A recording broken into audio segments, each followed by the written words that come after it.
The Investment Management Certificate program is essentially a hands-on training ground for young finance professionals. You have real capital on the line. Having the ability to work on real investment portfolios really sets you apart from other students. We get to learn all of that while we're still in college, so we can hit the ground running. The biggest skills you learn in the program are structured thinking and disciplined analysis.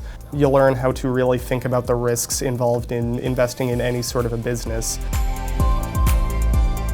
In this program, you have really just tight-knit group of people who all work very closely with each other. I've made a lot of good friends and certainly ones that I'll carry through on the rest of my career. Me and a couple of other students were able to push one of our portfolios 7% above our expected benchmark return. Jack Ling. After graduation, I am moving down to Tampa, Florida to work at a private investment fund. Honestly, the IMCP gives you so much experience that it's almost impossible to not be ready for the field when you get out into it.